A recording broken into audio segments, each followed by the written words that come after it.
구절을 읽었습니다. 다니엘서 6장 하면 우리가 생각나는 것이 사자굴에 던져졌는데 그 사자가 입이 봉하여져서 그를 삼키지 못했다. 이런 것들을 우리가 생각을 할 수가 있습니다. 정말 유명한 말씀이에요. 이거는 누구든지 다 교회를 다닌 사람이면 다 알 수 있는 이렇게 유명한 말씀인 것을 볼 수가 있습니다. 그래서 이제 다리오 왕이 이제 금령을 내리는 이런 것들을 정말로 기도하면 사자굴에 넣는다 이렇게 했기 때문에 다니엘이 기도를 했기 때문에 사자굴에 들어갈 수밖에 없었던 이런 것들. 그랬을 때도 불구하고 이것을 알았음에도 불구하고 다니엘은 목숨을 걸고 기도를 했던 이런 모습을 우리가 성경을 통해서 볼 수 있습니다. 목숨을 왜 걸고 기도를 했나? 숨어서 기도하든지 그렇지 않으면 그 30일 동안만 기도하지 않았으면 됐을 텐데 왜 또 이렇게 목숨을 걸고 기도를 했나? 그래서 다니엘은 기도의 중요성을 알았던 것입니다. 그리고 기도의 필요성도 알았기 때문에 이렇게 그 금령을 내렸는데도 불구하고 이렇게 기도를 하는 이런 모습을 우리가 보면서 정말 저와 여러분이 아침에 일찍이 새벽에 이렇게 나와서 기도하는 것도 우리가 기도의 필요성 또 기도의 중요성을 알기 때문에 기도하는 것 같이 다니엘도 그것을 충분히 알았기 때문에 이제 하나님께 기도하는 이런 모습을 볼 수가 있습니다. 그런데 이 목숨을 내놓고 기도하는 거예요. 우리는 뭐 새벽 기도를 한다고 누가 우리를 잡아갑니까? 죽입니까? 그렇지 않잖아요. 그런데도 이제 다 나오지 못하고 이렇게 있는데 이 다니엘은 목숨을 걸고 기도하는 거니까 그러니까 기도하면 죽여버린다. 사자굴에 넣는다는 건 죽인다는 거랑 똑같은 것입니다.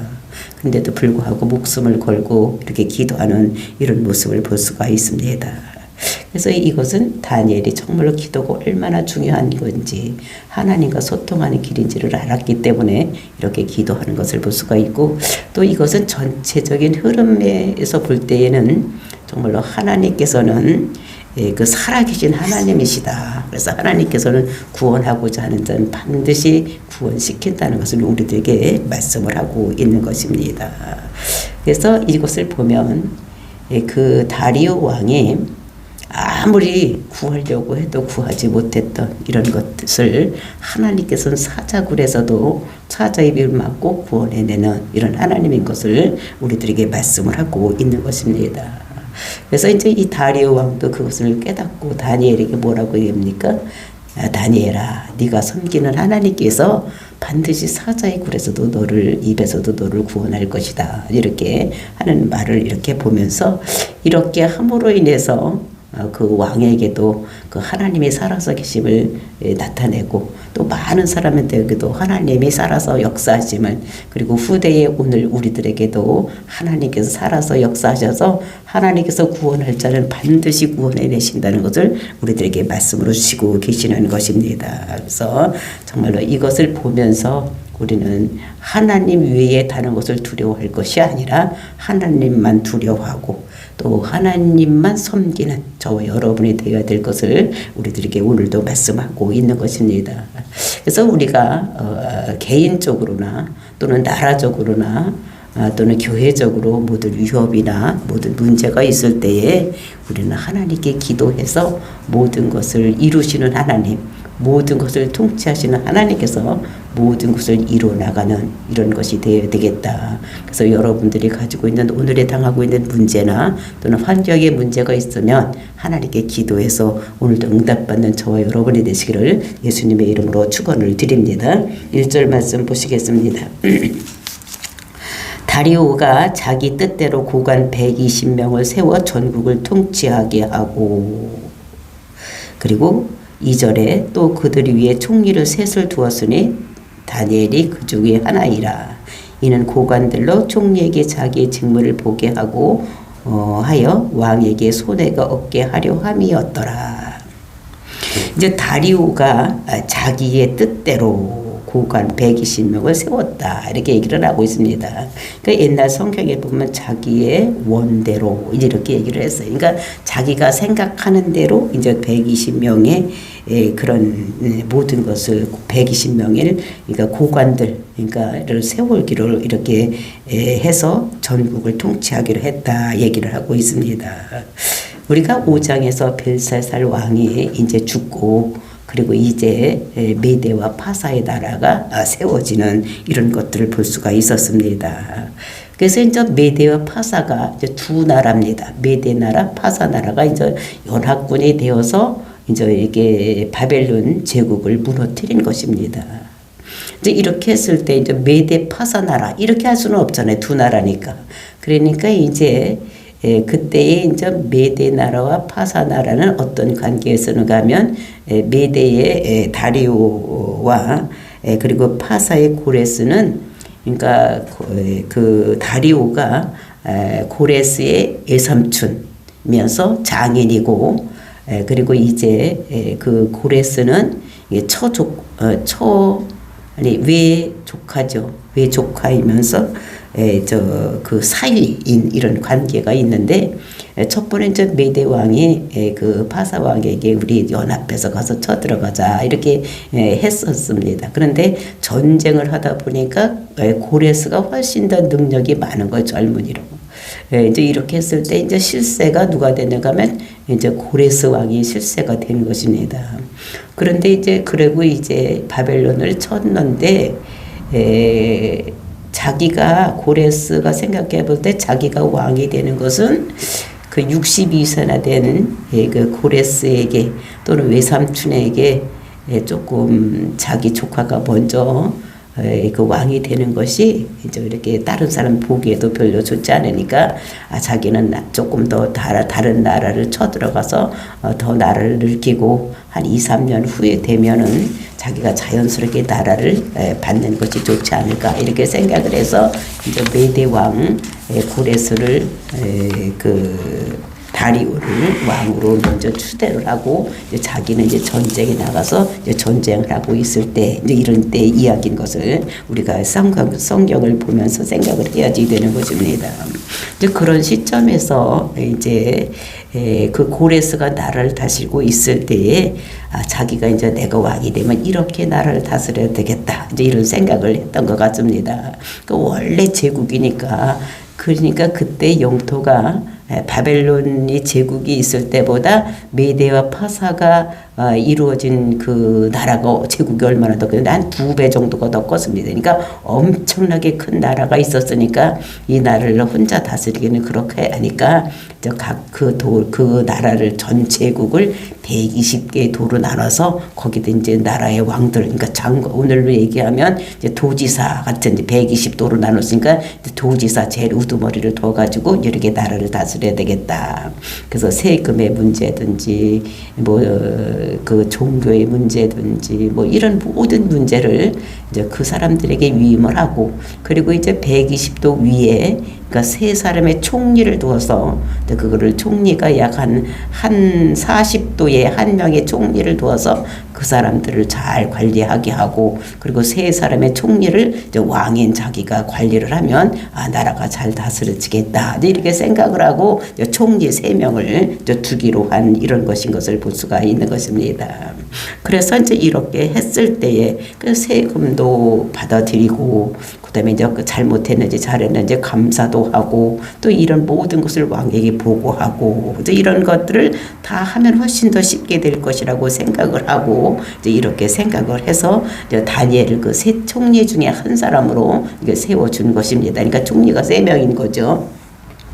그랬을 때 어떤 일이 일어나느냐 3절 말씀 보시겠습니다. 다니엘은 마음이 민첩하여 총리들과 고관들 위에 뛰어남으로 왕이 그를 세워 전국을 다스리게 하고자 한지라.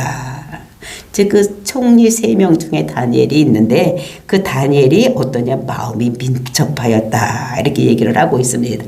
그 민첩하였다는 것이 무엇이냐 이것이 아람으로 르하흐 아카르 이런 말입니다. 그러니까 르하흐 이거는 뭐 성령이라는 말이잖아요. 성령이 어떻게 약결 이것은 충만하다 넘친다 뭐 아주 이게 많다 뭐 이런 뜻입니다. 그러니까 성령이 충만한 사람이었다는 것이 누가 이게 다니엘이 성령이 충만한 이런 사람이었다는 것을 볼 수가 있어요. 우리가 이사야서 32장 그 4절에도 보면은 조급한 자의 마음이 지식을 깨닫고 온유한 자의 혀가 민첩하여 말을 분명하게 할 것이다. 이렇게 얘기해서 민첩하다. 이것은 성령 충만해서 그러니까 말을 분명하게 하는 것은 예수는 그리스도라고 말할 수 있는 거. 그러니까 성령이 충만해야지 우리가 예수를 그리스도라고 하는 것 같이 이 민첩하다는 것은 성령이 충만한 것을 얘기를 하는 것입니다. 그러니까 우리가 지금까지 보았듯이 다니엘이 지금 81세나 되었는데 그동안에 우리가 다니엘서를 보면서 막 2장에서는 그 남의 꿈을 꾼 것도 이렇게 그것도 알아내고 또 그 꿈이 어떤 뜻인지도 알고 또 이제 나무가 큰 나무가 있는데 그 나무가 어떻게 될 것인 것도 알고 또 벽에 써 있는 글씨도 딴 사람들 다 읽지 못하는데 그 읽기 하고 또 그것도 어떻게 될 것인지 해석도 하고 또 이런 모습을 우리가 성경에서 보았었습니다. 그러니까 이렇게 성령 충만한 사람이었었는데 이 사람이 지금은 약 한 81세 정도가 되었습니다. 그런데도 불구하고 이 사람의 마음이 성령 충만 민첩하다는 것입니다. 그러니까 가면 갈수록 사람들이 어떻게 하면 성령 충만하고도 나이가 들면 이것이 없어지게 마련인데도 불구하고 이 다니엘은 그것이 더 민첩하게 돼서 아주 성령 충만한 이런 사람이 된 것을 볼 수가 있었습니다. 지혜가 날마다 더해졌다는 거예요. 그 인격이나 또는 성품이 다른 총리들과 달랐다는 것입니다. 그 모든 것을 다 그러니까 전지전능하신 하나님께서 모든 것을 다 누구에게 줬냐면 지혜와 능력을 이 다니엘에게 떼어주었음으로 인해서 모르는 것이 없는 거예요. 다 알고 모든 것이 하나님 뜻대로 이렇게 알고 있는 이런 것을 볼 수가 있습니다. 그랬으니까 이 왕이 볼 때 3명 총리 중에서 그래도 누가 가만히 보니까 가장 뛰어나게 눈에 보이는 거예요.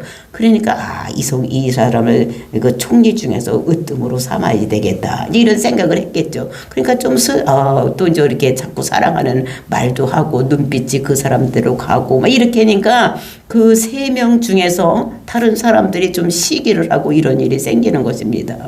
왜냐하면 지금까지 메대와 파사가 지금 바벨론을 쳐부수고 지금 이렇게 제국을 이루어진 것이 이 자기들은 어떻게 했습니까? 그 왕 옆에서 같이 전쟁을 하고 그다음에 와서 정말로 이때 전쟁을 해야 됩니다. 아니면 후퇴를 해야 됩니다. 성을 위해 써야 됩니다. 막 이런 생각을 했습니까? 성만 에워싸고 있었던 것이 2년이라고 했어요. 그러니까 몇 년간에 걸쳐서 전쟁을 할 때 옆에서 자기들이 공을 세우고 나라를 해서 지금 메대와 파사 나라가 이루어지고 있었는데 이거 엉뚱하게 이 사람은 그때 어느 나라 사람이었었습니까? 적국이었어. 바벨론 사람이었어.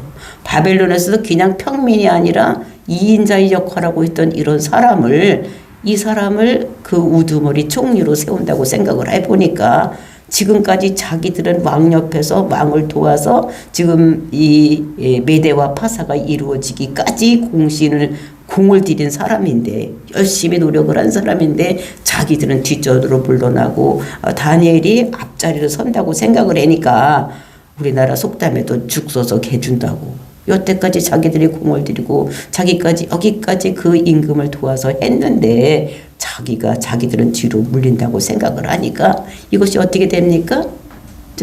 이거 안 되겠다. 또 적국의 그 2인자였던 사람이 이렇게 되면 이거 어떻게 될지도 모른다. 뭐 이런 생각을 했던 것 같습니다. 그러니까 자기들이 여태까지 고생은 우리나라 속된 말로 바가지로 고생을 하고 이제 이런 좋은 자리를 그 사람에게 뺏긴다니 뭐 이런 생각을 하고 이제 이 사람에게 어떤 굴레를 세워서 이 사람이 그 자리에 올라가지 못하게 해야지 되겠다. 이제 이런 것들을 아마 이렇게 한 것 같습니다. 그래서 저 영감이 총리가 되면 그 어떻게 되겠느냐 뭐 이렇게 해서 그 사람을 어떻게 해요? 저 사람이 어떤 나쁜 점을 또 되지 못하게 될 점을 이제 자꾸 뒷조사를 하는 것 같아요. 그러니까 우리나라 정치판이나 똑같은 이런 것이 나타나는 거니까 다른 사람이 자꾸 잘못된 것을 해서 저 사람이 나쁘다 이렇게 하는 것 같이 아마 그렇게 하려고 했던 것 같습니다. 그래서 사람을 이제 죽이려고 이렇게 생각을 했던 것 같습니다. 그래서 이제 그 사람을 이렇게 조사를 해보니까 별로 어떻게 조사를 해봐도 흠이 있는 것이 없는 것인 것을 우리가 4절 5절 말씀에서 볼 수가 있는 것입니다. 그래서 4절 5절 말씀에 보니까 이에 총리들과 고관들이 국사에 대해서 다니엘을 고발할 근거를 찾고자 하였으나 그러니까 나라를 다스리는 일에 대해서 뭐 잘못이 있나 없나 따져봤다는 거예요.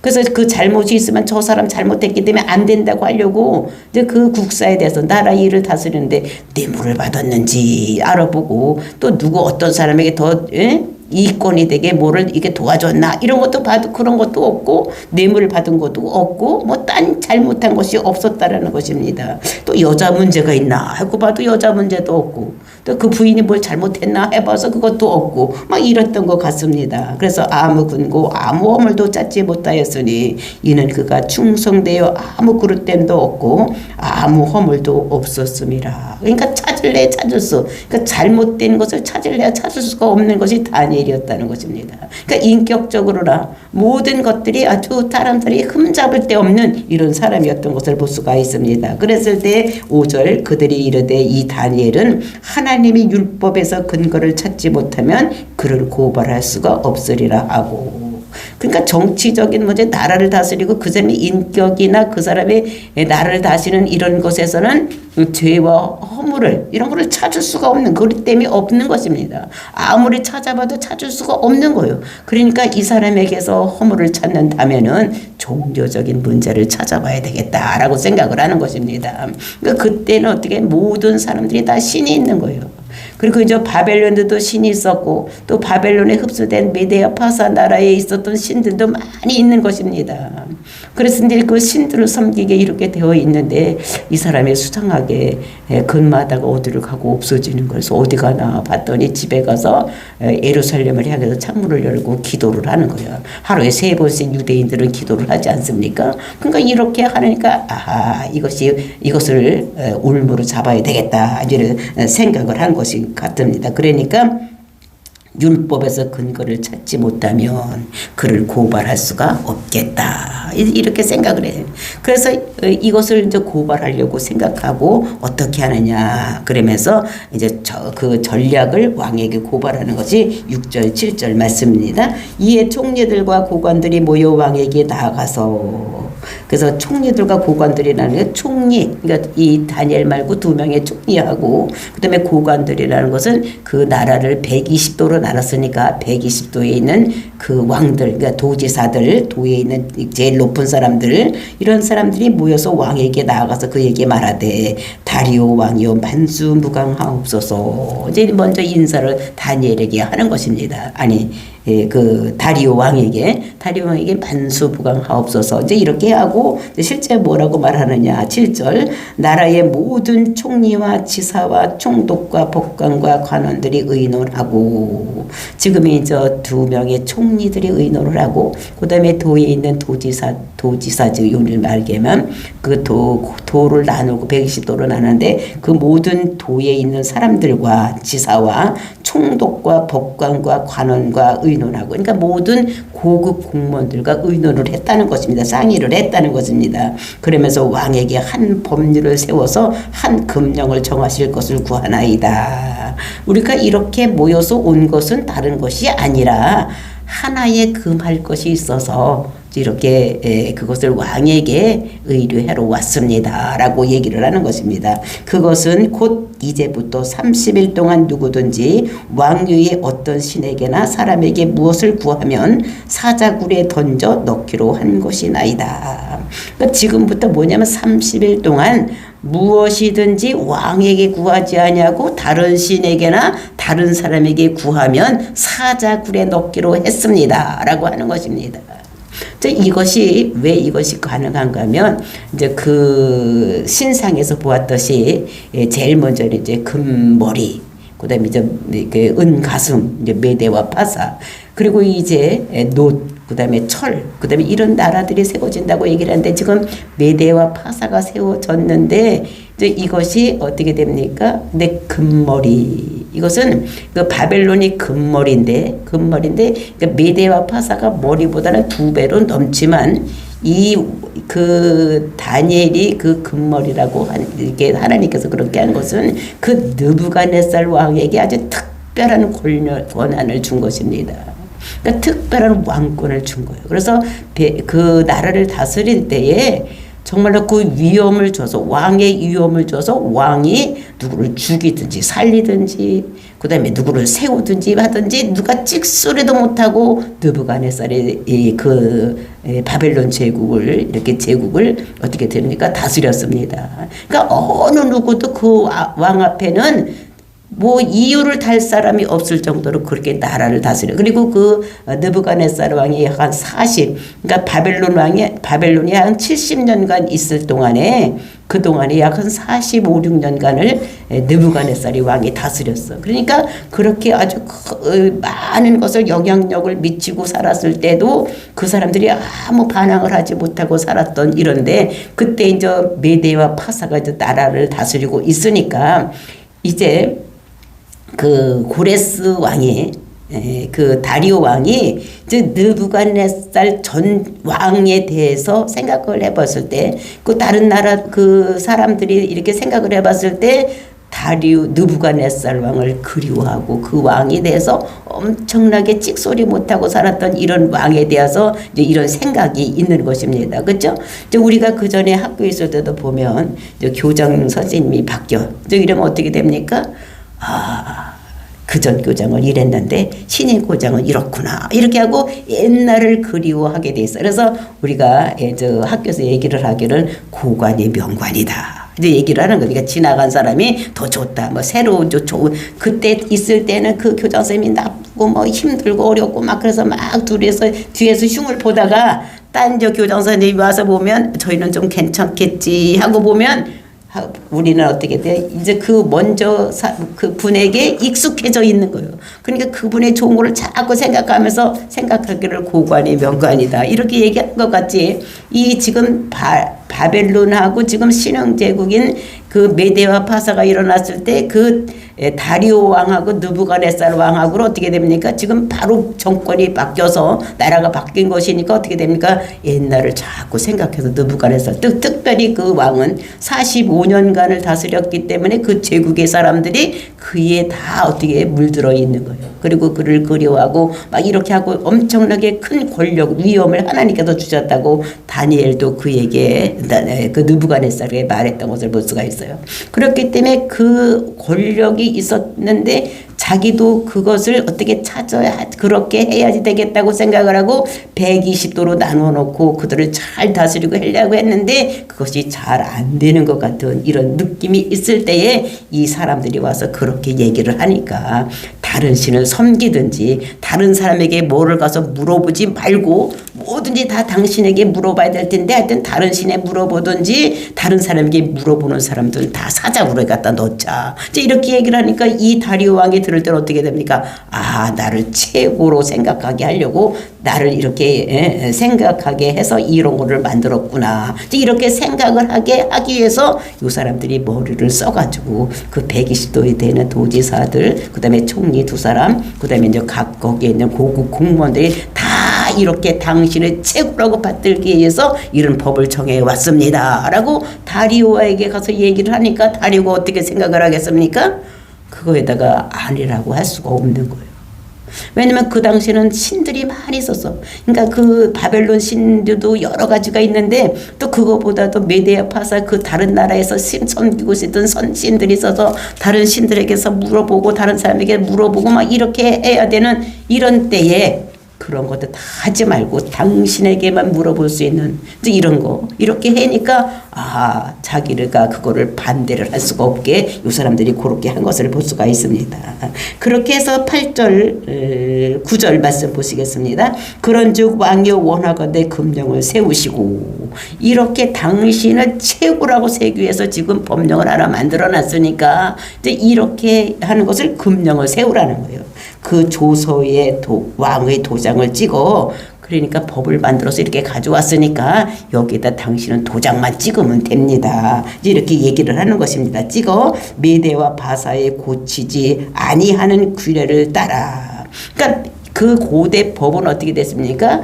법이 한 번 정해졌으면 고치지를 못하는 거예요. 우리 에스더서를 읽어봐도 그때 법을 고치지 못하는 것을 볼 수가 있어요. 그러니까 법을 한 번 정해졌으면 고치지 못하기 때문에 이제 이렇게 고치지 아니하는 규례를 따라 그것을 다시 고치지 못하게 하옵소서 하네. 예? 고치지 한 번 이렇게 도장을 찍어서 법이 정해졌으면 이제 고치지 못하게 하라 이렇게 얘기를 하는 것입니다. 이에 다리오 왕이 조서에 왕의 도장을 찍어 금령을 내리느니라. 이렇게 함으로 인해서 거기에 도장을 안 칠 수가 없는 거예요. 왜냐하면 지금까지 느부갓네살이 엄청나게 큰 이런 위엄과 이런 걸 가지고 사람들이 그 느부갓네살을 왕을 이제 이렇게 생각하고 있는 이때에 자기를 최고로 자기에게만 물어서 모든 것이 이루어진다고 얘기를 하니까 이것을 거절할 수가 없기 때문에 거기에 도장을 찍을 수밖에 없는 이렇게 해서 다리오 왕이 어떻게 됩니까? 조서에 왕의 도장을 찍어서 금령을 내리는 이런 것들을 우리가 볼 수가 있습니다. 그래서 정말 이렇게 모든 여건을 이제 그 다니엘을 축출하기 위해서 그러니까 총리 세 사람 중에서 으뜸되는 총리가 되는 이런 길을 막게 하기 위해서 이렇게 그 적수의 나라의 총리였던 자를 이렇게 세우나 싶어서 자기들이 여태까지 있었던 것이 다 물거품이 되고 이제 이렇게 되는 것을 방해하기 위해서 이렇게 조서에 도장을 찍어서 정말로 그렇게 절하는 사람은 다른 신에게 절하는 사람은 이제 사자굴에 넣기로 이렇게 결정을 하고 도장을 찍게 하는 이런 것들을 볼 수가 있습니다. 이제 그 결과가 어떻게 되는지는 이제 내일 이제 우리가 알아보기로 하겠습니다. 정말로 이것을 보면서 우리가 정말로 하나님을 믿는 것이 또 하나님께 만 영광을 돌리는 일을 할 때에 사람들로부터 이런 괴계가 올 수 있다는 것을 우리들에게 말씀하고 있는 것을 볼 수가 있는 것입니다. 그래서 이것을 보면서 정말 우리는 기도하고 하나님께 모든 것을 의뢰하고 살 때에 우리를 구원하시는 분이 하나님이신 것을 우리가 다시 한번 깨닫고 오늘도 저와 여러분이 하나님께만 기도하고 응답받는 저와 여러분이 되시기를 예수님의 이름으로 축원을 드립니다.